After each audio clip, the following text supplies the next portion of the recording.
আসসালামু আলাইকুম। আমি doctor Ishfaq Ahmed, MS orthodontics, MS করেছি ঢাকা ডেন্টাল কলেজ থেকে, বিএসএমইউর আন্ডারে।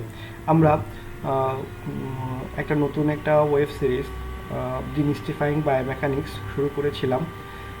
গত পর্বে আমরা দেখেছি যে কনকারেন্ট ফোর্স সিস্টেম কীভাবে কাজ করে এবং তার ইম্পর্টেন্সটা কি, আমাদের ক্লিনিক্যাল লাইফে আমরা কিভাবে কনকারেন্ট ফোর্স সিস্টেমটাকে ইউটিলাইজ করতে পারি। আজকে আমরা নন কনকারেন্ট ফোর্স সিস্টেম নিয়ে আলোচনা করব।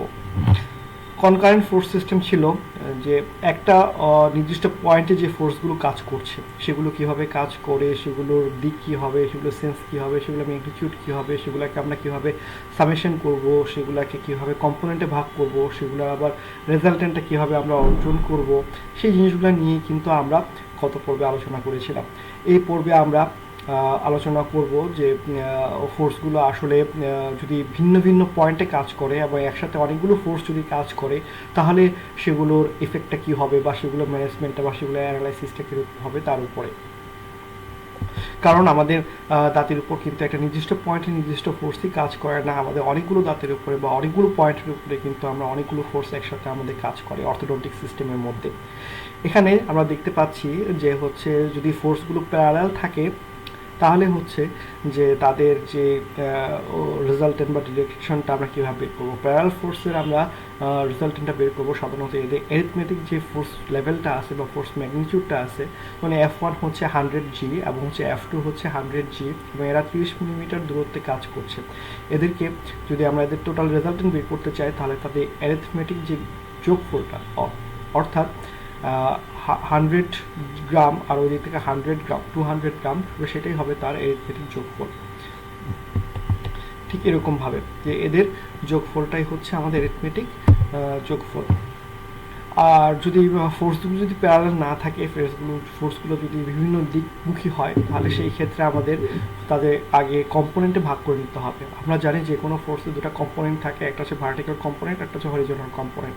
হরিজন্টাল কম্পোনেন্টটা আমরা সেই ফোর্সটার সাথে যদি আমরা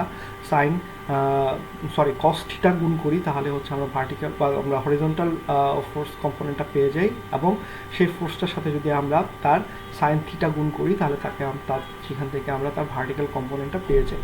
তাহলে এইভাবে যে কোনো ফোর্সকে যদি তার নন প্যারালাল ফোর্স থাকে তাহলে তাদের ভার্টিক্যাল এবং হরিজন্টাল এই দুটো কম্পোনেন্টটা আমাদেরকে ডিভাইড করে তারপর ভার্টিক্যাল কম্পোনেন্টগুলো যোগ করতে হবে এবং হরিজন্টাল কম্পোনেন্টগুলো যোগ করতে হবে।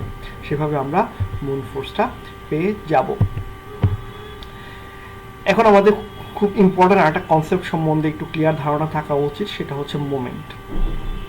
আমরা জানি যে তার একটা সাবস্টেন্স, আর প্রতিটা বস্তুরই কি থাকে, যার কিনা ভার আছে তার একটা ভার কেন্দ্র থাকে।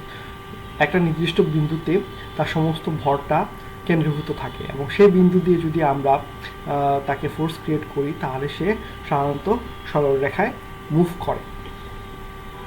আমাদের দাঁতের ক্ষেত্রে এই ভর কেন্দ্রটাকে আমরা বলতেছি রেজিস্ট্যান্স অফ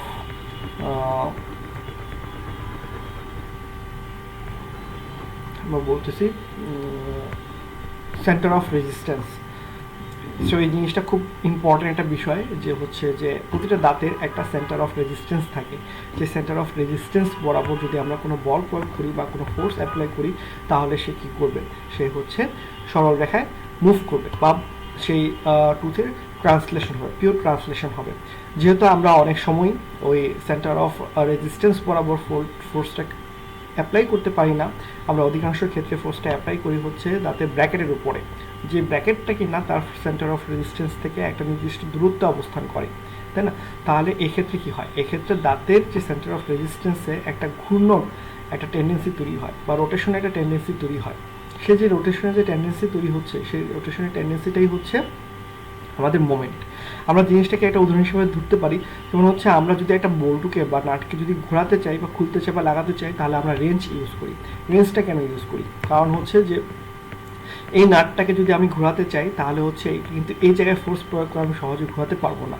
সো একে যদি আমি একটা রেঞ্জ দিয়ে ঘোরানোর চেষ্টা করি এবং এই জায়গায় যদি একটা নির্দিষ্ট দূরত্বে যদি আমি একটা ফোর্স অ্যাপ্লাই করি তাহলে এই যে জায়গায় ফোর্সটা কিনা ফিল হচ্ছে সেই জায়গায় কিন্তু এই ফোর্সটা সরাসরি লিনিয়ার ওয়েতে ফিল না হয়, সেটা তাকে কিছু রোটেশনাল ওয়েতে ফিল হচ্ছে, তার একটা রেডিয়াল একটা ফোর্স এখানে ক্রিয়েট হচ্ছে। ঠিক এরকম এই জন্য আমরা রেঞ্চ ইউজ করি। আর রেঞ্চের যত যে মোমেন্ট থেকে বা যে পয়েন্ট থেকে আমরা ফোর্সটা ফিল করতে চাই, সেই পয়েন্ট থেকে আমরা যত দূরে অগ্রসর করব, এই পয়েন্টে কিন্তু ফোর্সটা তত বেশি আমরা অনুভব করব, রেডিয়াল ফোর্সটা। সো এই জায়গায় আমি 100 যে অ্যাক্সিয়াল ফোর্স দিলাম বা লিনিয়ার ফোর্স দিলাম, তার দূরত্ব কত ছিল 10 মিটার দূরত্ব।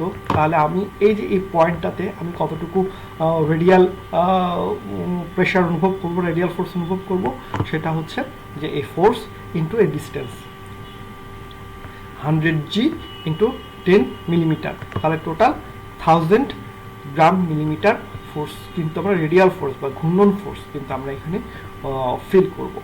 এই জিনিসটাই আমরা দাঁতের ক্ষেত্রে ফিল করি। দাঁতের সেন্টার অফ রেজিস্ট্যান্স থাকে দাঁতের মাছ বরাবর, এবং হচ্ছে আমরা দাঁতের ব্র্যাকেটে ফোর্স ক্রিয়েট করি। সুতরাং সেই দাঁতটা তার অ্যাক্সিয়াল যে মুভমেন্ট বা লিনিয়ার যে মুভমেন্ট, সেই লিনিয়ার মুভমেন্টের সাথে সাথে কিন্তু একটা রোটেশনাল মুভমেন্ট তৈরি হয়। এই রোটেশনাল মুভমেন্ট বা দাঁতটা ঘুরে যাওয়ার একটা প্রবণতা তৈরি হয়। এই ঘুরে যাওয়ার প্রবণতাই হচ্ছে মোমেন্ট।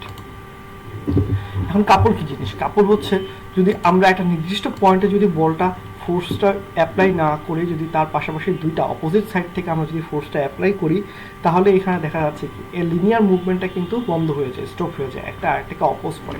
তাহলে কি থাকে? শুধুমাত্র তার ঘূর্ণন বা হচ্ছে রোটেশনাল মুভমেন্টটা কিন্তু শুধুমাত্র ক্রিয়াশীল থাকে। এই জন্য সেই বস্তুটার ক্ষেত্রে যেখানে আমরা ফোর্সটা ফিল করছি, সেখানে কিন্তু তার কোনো লিনিয়ার মুভমেন্ট হয় না, তার শুধুমাত্র রোটেশনাল মুভমেন্ট হয়। এই রোটেশনাল মুভমেন্ট হচ্ছে দুটি বিপরীতধর্মী আপনার ফোর্সের কারণে, একে বলা হচ্ছে কাপল।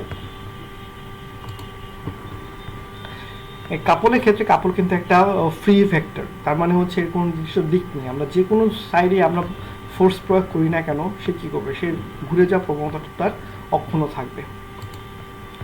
এবং আমরা কাপড়ের ক্ষেত্রে অনেক সময় দেখি যে এটা কি করে, এটা লিনিয়ার মুভমেন্ট না থাকলেও তার কিন্তু আপ অ্যান্ড ডাউন মুভমেন্ট থাকতে পারে। ক্লকওয়াইজ বা কাউন্টার ক্লকওয়াইজ রোটেশনের উপর ডিপেন্ড করে সে উপরে এবং নিচের দিকে মুভ করতে পারে। এখন আসি এই বেসিক কনসেপ্টগুলোকে আমরা দাঁতের উপরে অ্যাপ্লাই করি। এই যে দাঁতের এখানে যে অক্লুসাল সারফেস থেকে যদি আমরা কল্পনা করি, তাহলে হচ্ছে দাঁতের সেন্টার অফ রেজিস্ট্যান্স এই পিঙ্ক রোটেশনটা বা পিঙ্ক সার্কেলটা হচ্ছে আমাদের, পিঙ্ক না, এটা পার্পল সার্কেলটা হচ্ছে আমাদের centre of resistance. Centre of resistance থেকে আমরা এখানে কি করলাম? দুইটা বল প্রয়োগ করলাম। এই দুটা বলের মধ্যে মাঝখানে ডিস্টেন্স হচ্ছে 4 মিলিমিটার। সুতরাং এখানে কি হচ্ছে? একটা বল যদি যে সাইডে থাকতেছে আর একটা ফোর্স যদি তার অপোজিট সাইডে থাকে, তাহলে অবশ্যই এখানে একটা কাপলের তৈরি হবে, এবং সেই কাপলের পরিমাণটা কত হবে? এই ফোর্স এবং হচ্ছে এই ডিস্টেন্সের গুণের সমান। 300 ইন্টু 4 ইকুয়াল টু 1200 বা 1200 গ্রাম মিলিমিটার। এই এবং তার যেহেতু এই দিক থেকে আমরা এই সেন্টার অফ রেজিস্ট্যান্সের এই পাশে আমরা বল প্রয়োগ করছি, সুতরাং তার সার্কেলের মুভমেন্ট হবে আপনার কাউন্টার ক্লকওয়াইজ মুভমেন্টটা হবে। এইভাবে আমরা সাধারণত একটা কাপল ব্র্যাকেটের মাধ্যমে আমরা একটা বৃত্তের মধ্যে একটা মোমেন্ট বা কাপল তৈরি করতে পারি, মোমেন্ট ও কাপল তৈরি করতে পারি। এবং কাপলের ক্ষেত্রে দেখা যাচ্ছে যে সেই জিনিসটা কিন্তু আমরা কোন জায়গায় তৈরি করবো সেটা কোনো নির্দিষ্ট নেই, আমরা যে কোনো জায়গায়, এই জায়গায় যদি আমরা ফোর্স ক্রিয়েট করি, এই জায়গায় যদি ফোর্স ক্রিয়েট করি, বা এই জায়গায় যদি ফোর্স ক্রিয়েট করি, এ বি বা সি যে কোনো প্রান্তে যদি আমরা ফোর্স ক্রিয়েট করি, তাহলে সেন্টার অফ রেজিস্ট্যান্সে সে একই রকম ফোর্স ফিল করবে।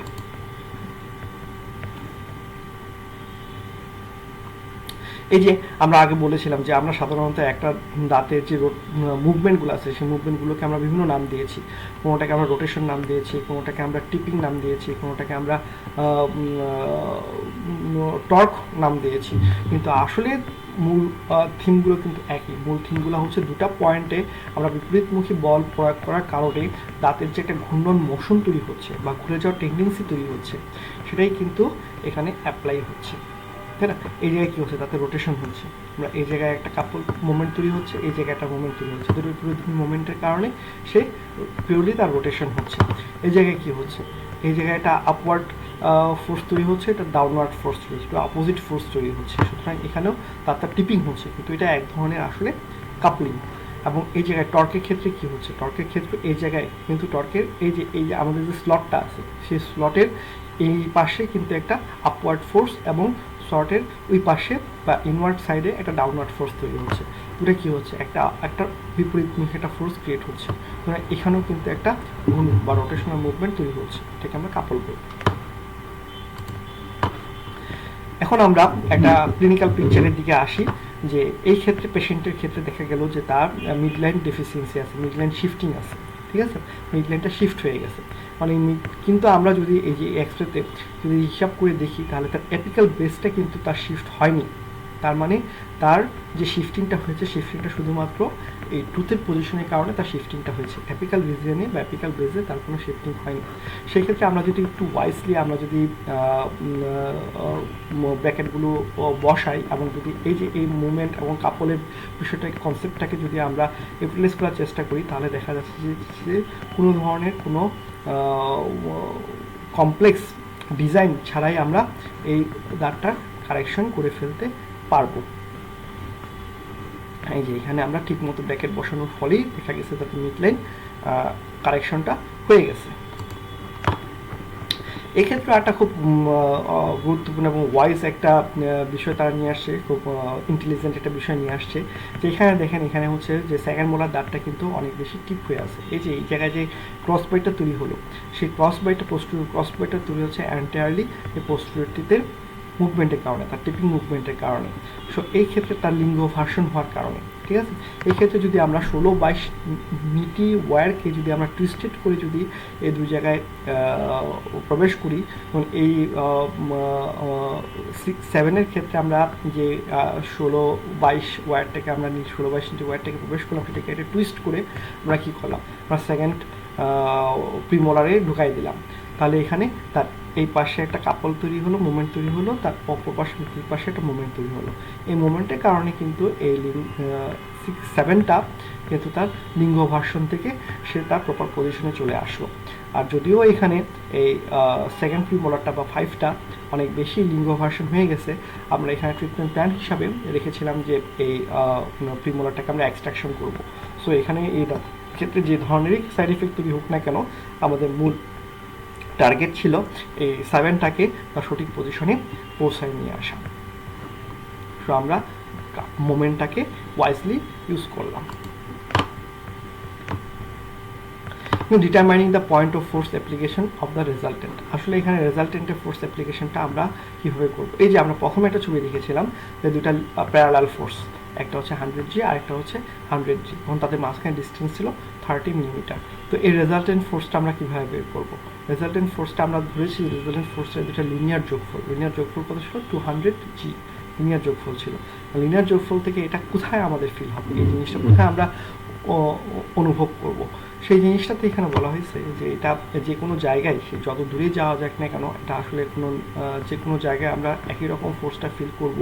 কিন্তু আমাদের হিসেবে সুবিধার জন্য এখানে আমাদের কী করতে হবে, আমাদের এই জায়গাটাকে একটা ইকুইলিব্রিয়াম অবস্থায় আনতে হবে, এবং তার সেন্টার অফ রেজিস্ট্যান্সের সে কী পরিমাণ মোমেন্টটা ক্রিয়েট হচ্ছে সেই মোমেন্টটাকে আগে বের করতে হবে। কারণ আমরা জানি moment equal to force into distance.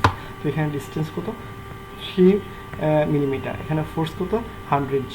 সুতরাং এই দাঁতটা, এই ফুল সেগমেন্টটা কী ধরনের মুভমেন্ট ফিল করতেছে, সেটা হচ্ছে আমাদের এই -300G গ্রাম মিলিমিটার মুভমেন্ট সে ফিল করতে পারতেছে। আর মুভমেন্টের সাইডটা কোন দিকে হবে, যেদিকে ফোর্স থাকবে সেদিকে মুভমেন্টের সাইডটা হবে। যেহেতু ফোর্সটা আমাদের লেফট সাইডের দিকে আছে, সুতরাং তার মোমেন্টের যেই সাইডটা, সেই সাইডটা হবে কাউন্টার ক্লকওয়াইজ। এবং কাউন্টার ক্লকওয়াইজ যদি মুভমেন্ট থাকে, সেই কাউন্টার ক্লকওয়াইজ মুভমেন্টকে আমরা সাধারণত মাইনাস দিয়ে প্রকাশ করি, এবং ক্লকওয়াইজ মুভমেন্টগুলোকে আমরা সাধারণত পজিটিভ সাইন দিয়ে আমরা প্রকাশ করি, আর কাউন্টার ক্লকওয়াইজ মুভমেন্টকে আমরা নেগেটিভ সাইন দিয়ে আমরা প্রকাশ করি। এখন হচ্ছে ইকুইভ্যালেন্স অফ ফোর্স। এটাও কিন্তু খুব গুরুত্বপূর্ণ একটা কনসেপ্ট, ইকুইভ্যালেন্স অফ ফোর্স। কারণ আমরা জানি যে একটা দাঁতে সব কিছুই সবসময় সাম্য অবস্থায় বিরাজ করে। সুতরাং কোনো একটা পোর্শনে যদি আমরা কোনো ফোর্স বা মোমেন্ট ক্রিয়েট করি, তাহলে তার অপর পোর্শনেও তার মোমেন্ট এবং তার ফোর্সের যোগফল সবসময় একই থাকবে। এটাই হচ্ছে ইকুইভ্যালেন্স অফ ফোর্স।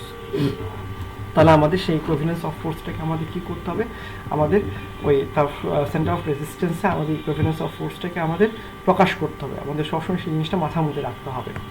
যেমন এই জায়গায় যে আমরা জানি যে এই রুটটাকে আমরা যদি কোনোভাবে মুভ করাতে চাই, তাই না, তখন আমাদের ফোর্সটা কোন দিক থেকে অ্যাপ্লাই করতে হবে, তার এই পাশে যদি সেন্টার অফ রেজিস্ট্যান্স থাকে বা রুটটাকে মুভ করতে চাই, তাহলে আমাদের 200G ফোর্সটা কিন্তু আমাদের রুট বরাবর প্রয়োগ করতে হবে।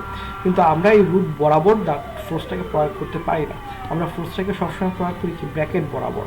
তাহলে এই ব্র্যাকেট বরাবর আমরা ফোর্স প্রয়োগ করলে, যে কোনো ফোর্স প্রয়োগ করলে, এই রুট বরাবর ফোর্স প্রয়োগ করলে দাঁতটা যেভাবে মুভ করতো সেভাবে কিন্তু মুভ করবে না, এটা এন্টায়ারলি ডিফারেন্টভাবে মুভ করবে, তাই না। এবং যে পয়েন্ট অনুসারে দাঁতটা, যে পয়েন্টের দিক থেকে বা যে পয়েন্টটাকে সেন্টার করে দাঁতটা মুভ করবে তাকে বলা হচ্ছে সেন্টার অফ রোটেশন। এখানে এই যে এই ব্লু সার্কেলটা হচ্ছে সেন্টার অফ রোটেশন। এখানে দুটো জিনিস আমাদের মনে রাখতে হবে, একটা হচ্ছে সেন্টার অফ রেজিস্ট্যান্স আর একটা হচ্ছে centre of rotation. Centre of resistance হচ্ছে এই যে এই দাঁতটার মাঝখানে যদি আমরা একটা সেন্টার কল্পনা করি, যে সেন্টারে কিনা তার ভর কেন্দ্রটা অবস্থিত এবং যে সেন্টার বরাবর একটা ফোর্স প্রয়োগ করে সেই দাঁতটা লিনিয়ার মুভমেন্ট হবে, সেটা হচ্ছে সেন্টার অফ রেজিস্ট্যান্স। আর দাঁতে আমরা যে কোনো জায়গায় ফোর্স প্রয়োগ করি না কেন, দাঁতটা কিন্তু একটা নির্দিষ্ট পয়েন্টকে কেন্দ্র করে সে মুভ করবে। যে পয়েন্টকে কেন্দ্র করে সে মুভ করতেছে বা সার্কেল হচ্ছে, তাকে বলা হয় সেন্টার অফ রোটেশন। এখানে এই জায়গায় যদি কোনো পয়েন্ট থাকতো তাহলে এটা সেন্টার অফ রেজিস্ট্যান্স। আর এই জায়গায় সে যেহেতু এই যে রুট পোর্শনে আমরা 200G ফোর্স প্রয়োগ করার কারণে সে ক্রাউন পোর্শনকে কেন্দ্র করে ঘুরে যাচ্ছে, সুতরাং তার সেন্টার অফ রোটেশন হবে এই ক্রাউন পোর্শনে। ঠিক আছে, এখন আমরা ঠিক তার এই মুভমেন্টটাকে আমরা এই জায়গায় ফোর্স দিয়ে অ্যাপ্লাই করতে চাই, তাহলে কি করতে হবে, আমরা এই জায়গায় যদি ফোর্স অ্যাপ্লাই করতে চাই, মনে করি যে তাকে কি করতে হবে, তাকে হচ্ছে আমরা এই ক্রাউন বরাবর তাকে মুভ করাইতে হবে, তাহলে তার সাথে কি করতে হবে, তার সাথে একটা মুভমেন্ট আমাদের অ্যাড করে দিতে হবে। কারণ এই জায়গায় ফোর্সটা ক্রিয়েট করার ফলে, এখানে কি হচ্ছে, এখানে হচ্ছে যে তার একটা লিনিয়ার মুভমেন্ট হচ্ছে, তার একটা মোমেন্ট হচ্ছে। সেই মোমেন্টটাকে যদি আমরা অপোজ না করতে পারি এবং সেই মোমেন্টটাকে অপোজ করার সাথে সাথে যদি আমরা এক্সট্রা মোমেন্ট অ্যাড করতে না পারি, তাহলে কিন্তু এই দাগটা সেন্টার অফ রোটেশনটা এই পাশে চলে আসবে না। তাই এটাকে আমরা কি করলাম, আমরা যেহেতু এই জায়গা থেকে ফোর্সটা আমরা এই ব্র্যাকেট পজিশনে নিয়ে আসছি, তাহলে এই ডিস্টেন্সটা কত হচ্ছে, ডিস্টেন্সটা 12 মিলিমিটার হচ্ছে এবং আমরা ফোর্স কত দিচ্ছি, 200 গ্রাম ফোর্স দিচ্ছি। তাহলে আমাদের যে রোটেশন, যে মুভমেন্টটা অ্যাড করতে হবে তাতে এই মুভমেন্টটা পাওয়ার জন্য, সেটা হচ্ছে এই 200 ইন্টু 12 মিলিমিটার, এই 2400 গ্রাম মিলিমিটার। এই একটুকু মুভমেন্ট যদি আমরা এক্সট্রা এই জায়গায় অ্যাড করতে পারি, তাহলে আমাদের দাঁতের মুভমেন্ট, এই জায়গায় আমরা দাঁতে ফোর্স ক্রিয়েট করলে যে ধরনের মুভমেন্ট হতো, আমরা ব্র্যাকেটে ঠিক একই পরিমাণ মুভমেন্ট আমরা পেয়ে যাব।